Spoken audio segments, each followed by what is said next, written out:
2022 সালের প্রাথমিকের নিয়োগ প্রক্রিয়ায় নতুন নির্দেশ আদালতের। প্রাথমিক নিয়োগের দ্বিতীয় মেধা তালিকা প্রকাশের নির্দেশ কলকাতা হাইকোর্টে।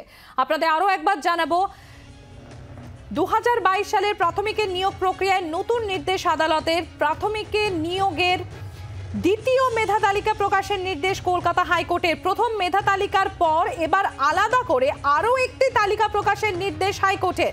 আরও একটি তালিকা প্রকাশের নির্দেশ বিচারপতি রাজাশেখর মান্থার। অর্ণবাংশু নিয়োগে আমাদের প্রতিনিধি রয়েছেন আমাদের সঙ্গে। অর্ণবাংশু, প্রাথমিকের নিয়োগ প্রক্রিয়ায় নতুন যে নির্দেশ দেওয়া হয়েছে আদালতের তরফে, তাতে দ্বিতীয় মেধা তালিকা প্রকাশ করার নির্দেশ দেওয়া হয়েছে। কেন এই নির্দেশ এবং এই দ্বিতীয় মেধা তালিকায় কতজনের নাম থাকবে, তারা কি সেই বিষয়ে কি কোনো বিস্তারিত নির্দেশ দেওয়া হয়েছে? দেখো, সেটা হচ্ছে সুপ্রিম কোর্টের নির্দেশের পরিপ্রেক্ষিতেই প্রাথমিক শিক্ষা পর্ষদ তারা তালিকা প্রকাশ করেছিল।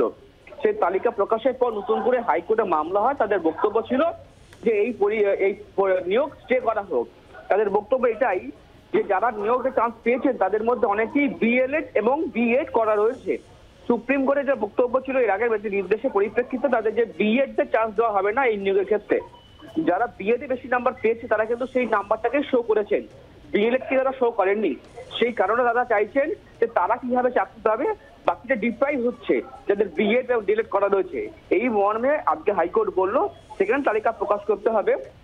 যারা কারেকশন করার সুযোগ পায়নি তাদের কারেকশন করার সুযোগ দিতে হবে। অর্থাৎ যারা বিএড এর পরিবর্তে ডিএলএড সার্টিফিকেট দেবে তাদের নামটা অ্যাড করতে হবে, অ্যাড করে দেখতে হবে যে তার বেশি নম্বর পেয়েছে কিনা। সেই অনুযায়ী সেকেন্ড তালিকা প্রকাশ করার পরেই কিন্তু নিয়োগ প্রক্রিয়া শুরু হতে পারে বলে কিন্তু আজকে সিঙ্গেল বেঞ্চে এমনটা মতামত দিয়েছে তারা সিঙ্গেল বেঞ্চ। বাংলার আওয়াজ, বাঙালির আবেগ, জি 24 ঘন্টা।